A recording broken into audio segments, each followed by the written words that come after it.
So hello guys, Mickey 17 అయితే నేను చూసి వచ్చాను. వీడియో అయితే ఫాస్ట్గానే రావాలి, బట్ మధ్యాహ్నం నేను వెళ్ళినప్పుడు షో అయితే క్యాన్సిల్ చేస్తాడనమాట. 12 కిలోమీటర్స్ బొక్క. మళ్ళీ ఫస్ట్ షోకి టికెట్ తీసుకొని వెళ్ళాను అనమాట. రివ్యూ అయితే లేట్ అయిపోయింది, కొంచెం అడ్జస్ట్ అవ్వండి. ఫైనల్లీ మిక్కీ 17 అయితే ఎన్నో డిలేస్ తర్వాత వార్నర్ బ్రోస్ చెత్త రిలీజ్ తర్వాత రిలీజ్ అయితే అయిపోయింది ఫైనల్ గా. ఈ మూవీ రెగ్యులర్ ఆడియన్స్ ని, ఫిలిం లవర్స్ ని ఎంతవరకు ఎంటర్టైన్ చేసిందో మనం ఈ వీడియోలో మాట్లాడుకుందాం. వీడియోలోకి వెళ్లే ముందు ఛానల్ సబ్స్క్రైబ్ చేయడం అయితే మర్చిపోవద్దు. రివ్యూ విషయానికి వచ్చేస్తే మూవీ అయితే ఎక్స్పెక్ట్ చేసిన విధంగానే ఉంది.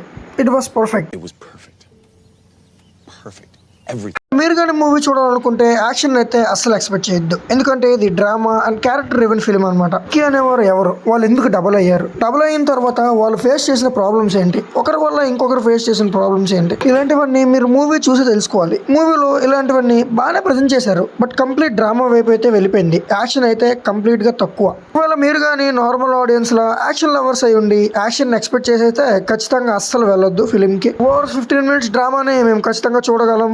సైన్స్ ఫిక్షన్ మూవీస్ అంటే మాకు ఇంట్రెస్ట్ ఉంది అనుకుంటే మీరు ఖచ్చితంగా ట్రై చేయొచ్చు. మూవీకి అయితే బడ్జెట్ బాగానే పెట్టారు, అంత స్పెక్టాక్యులర్ విజువల్స్ అనేవి అయితే ఏం కనిపించలేదు, బట్ విఎఫ్ఎక్స్ క్వాలిటీ అయితే బాగానే ఉంది. బట్ యాజ్ యూజువల్ తెలిసిందే కదా, వార్నర్ బ్రోస్ చెత్త రిలీజ్ చేస్తుంటారు అనమాట. ప్రమోషన్స్ లో కంప్లీట్ గా వీక్. బడ్జెట్ అయితే పెట్టేస్తారు, ఫిల్మ్ ని ప్రమోట్ చేసుకోరు అండ్ మంచి రిలీజ్ కూడా చేసుకోరు, డబ్ కూడా చేయలేదు అనమాట. మరి ఇలాంటి డ్రామాటికల్ ఆర్ రేటెడ్ మూవీస్ అనేవి చాలా తక్కువ స్క్రీన్స్ లో వేస్తుంటారు. ఇంకా స్క్రీన్స్ లో వేసిన తెలుగు డబ్బింగ్ లేకపోవడం వల్ల చాలా వరకు చూడడానికి అయితే ఇంట్రెస్ట్ చూపించరు.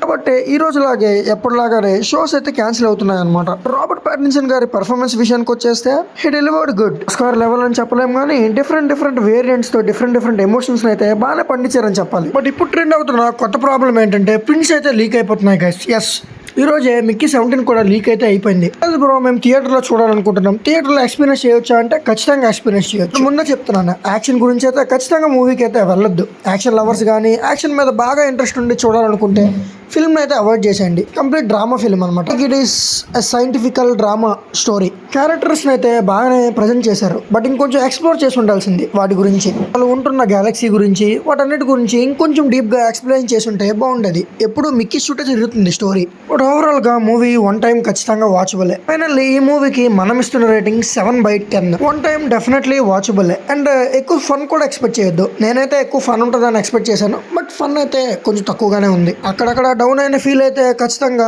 నాన్ మూవీ లవర్స్ కి అయితే వస్తుంది, ఎందుకంటే కంప్లీట్లీ డ్రామా బేస్డ్ ఫిల్మ్ కాబట్టి. సో ఇదే గైస్, మరి ఇవాళ మిక్కీ 17 యొక్క రివ్యూ. ఛానల్ అయితే సబ్స్క్రైబ్ చేయడం మర్చిపోవద్దు. మూవీ చూడాలనుకున్న మీ ఫ్రెండ్స్ అండ్ ఫ్యామిలీస్ కి షేర్ చేయండి, వీడియోకి లైక్ చేయండి. మీరు చూస్తున్నారు కానీ సబ్స్క్రైబ్ అయితే చేయట్లేదు, సబ్స్క్రైబ్ చేయండి. హాయ్, నా పెర్ఫార్మెన్స్ మీకు నచ్చినట్టయితే స్మాల్ బాస్ అని స్పేస్ ఇచ్చి పద్మశ్రీ PAD MA SRI అని టైప్ చేసి